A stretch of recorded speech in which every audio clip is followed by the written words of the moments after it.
శ్రీమాత్రే నమః. శ్రీ గురుభ్యో నమః. ఈరోజు గరుడ పురాణంలోని వైతరణి వర్ణన, విష్ణు గంగ బ్రాహ్మణ మహిమ గురించి ఈరోజు తెలుసుకుందాం.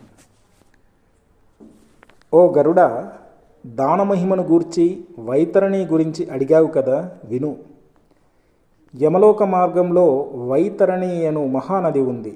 అది అగాధమై, దుస్తరమై, పాపులకు మహాభయభీతికరంగా ఉంటుంది. అందులో సామాన్య జలాలకు బదులుగా ఈ పాపులకు చీము, నెత్తురు కనిపిస్తాయి.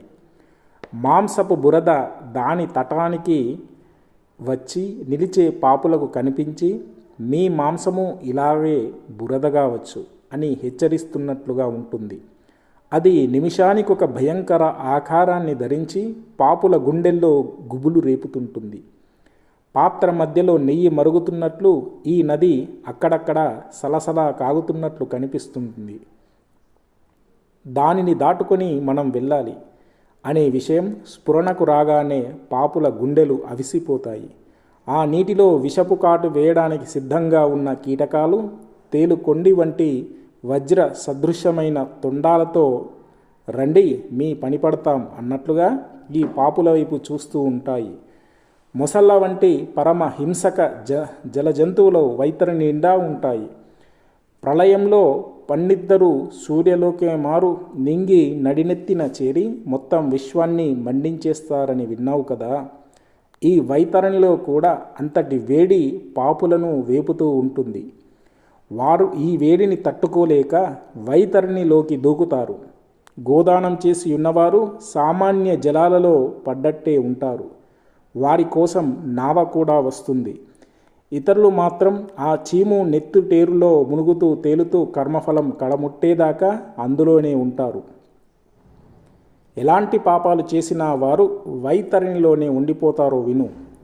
నన్ను, ఆచార్యుని, మాతా పితరులను, వృద్ధ జనులను దూషించి అవమానించిన వారు, తన పతివ్రత సుశీల ధర్మపరాయణమైన పత్నిని వదిలేసినవాడు, తనను నమ్మి నిద్రలోకి జారుకున్న వారిని హత్య చేసిన వాడు, శాంతుడు, క్షుధాతురుడగు బ్రాహ్మణుని జీవికకు భంగం కలిగించినవాడు, దానమిస్తానని చెప్పి బ్రాహ్మణుని ఇంటికి పిలిపించుకొని తీరా ఆయన వచ్చాక లేదు పొమ్మని కసిరి కొట్టినవాడు, ఇతరుని పత్నిని ఆకర్షించి లోబరుచుకునేవాడు, పొలాలను పాడు చేయువారు, వంతెనను విరగొట్టువారు, మాంసాన్ని తినే బ్రాహ్మణుడు, గర్భపాతం చేయువాడు, కనీసం ప్రళయం దాకానైనా వైతరణిలోనే పైన చెప్పిన ప్రాణులన్నింటి చేత హింసింపబడుతూ తీవ్ర వేదనను అనుభవిస్తూ ఉండిపోతారు.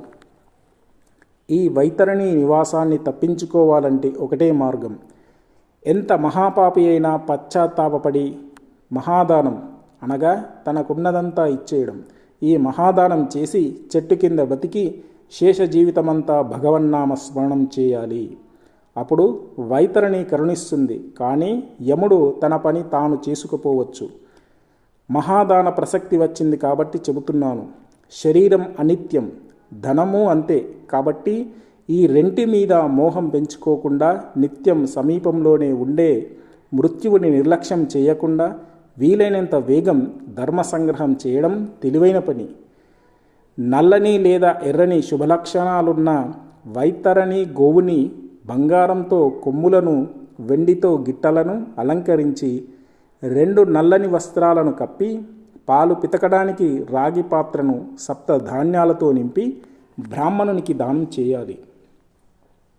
పత్తితో చేసిన ద్రోణాచలం శిఖరంపై రాగి పాత్రతో ఇనుప దండాన్ని పట్టుకొని కూర్చున్నట్లున్న యమధర్మరాజు ప్రతిమను స్థాపించాలి. చెరకు గడులతో గట్టి బంధనాలతో ఒక నౌకను తయారు చేసి గోవును సూర్యపుత్రిగా సంభావించి ఆ నౌకలో నిలబెట్టాలి. తరువాత గొడుగు, పాదుకలు, ఉంగరం, వస్త్రాదులతో పూజ్య శ్రేష్ఠ బ్రాహ్మణునొకని సంతుష్టపరిచి జలాన్ని, కుశలను చేతబట్టుకొని ఈ క్రింది మంత్ర శ్లోకాలను చదువుతూ ఆ వైతరణి గోవును ఆ బ్రాహ్మణోత్తమునికి దానం చేయాలి. తరువాత సర్వులకు స్వామి అయిన యమధర్మరాజు ప్రతిమను ఆ బ్రాహ్మణునికి దానం చేసి గోవుకి ప్రదక్షిణం చేసి దాని నాయన వెంట పంపిస్తూ దాని తోకను చేతితో పట్టుకొని ఇలా అనాలి: ధేనుకీర్తం ప్రతీక్షస్వ యమద్వార మహాభయే ఉత్తరాణాయ దేవేశి వైతరణ్యే నమోస్తుతే. తర్వాత ఆ బ్రాహ్మణుని ఈ గోవుని ఆయన ఇంటిదాకా దిగబెట్టాలి. ఇలా చేసినవాడు దేహాంతంలో వైతరణిని సుఖంగా దాటగలడు. ఈ భూమిపై గోదానం చేసినవాడు సమస్తాభీష్ట సిద్ధి పొందగలడు. సమస్త వేళల్లోనూ మనిషి మంచి పనులే చేయాలి, మంచిగానే ఆలోచించాలి. ఇదే సుకర్మ. ఈ సుకర్మ వల్ల ప్రాణికి ఐహిక అంటే ఇక్కడ, పరలౌకిక అంటే అక్కడ అన్ని సుఖాలు లభిస్తాయి. ఒక మనిషి చేసే దానమే వాని పుణ్యంగా లెక్కింపబడుతుంది. పని చేయడం శ్రమదానం అవుతుంది. నా పుత్రులు నా పేర ఎలాగో దానం చేస్తారులే అనుకొని ఊరుకోకూడదు. తన చేతితో తానిచ్చే దానం ఉత్తమం. మనిషి పోయాక ఏం జరుగుతుందో ఎవరికి తెలుసు? అశాశ్వతమైన శరీరంతో శాశ్వతమైన పనిని చేయించడం తెలివైన పని కదా. ఈ శరీరంలో ఈ ప్రాణం అతిథిలాగే ఉంటుంది. ఇవాళ ఉన్నది రేపు పోనున్నది ప్రాణం. ఇంతవరకు చెప్పి సూత మహర్షి తనదైన వ్యాఖ్యానాన్ని నైమిషారణ్యంలో ఋషులకిలా వినిపించసాగాడు: ఓ విప్రవరులారా, పరమ తేజస్వి అయిన మహావిష్ణువు ద్వారా ప్రేత చరిత్రను విన్న గరుడు అత్యంత సంతుష్టుడైనవాడు. జీవ జంతువుల జన్మాదిక విధానాలింతే. ఇవే జనన మరణ ప్రేతత్వ ఔర్ధ్వ దైహిక కృత్యాల నియమాలు మోక్షానికి కారణాలు కూడా ఇవే. ఎవరి హృదయంలోనైతే నీలకమల సమాన శ్యామవర్ణుడైన భగవానుడు జనార్దనుడు తేజపుందంగా వెలుగుతుంటాడో వారికి అన్ని లాభాలు విజయాలు సమకూరుతాయి.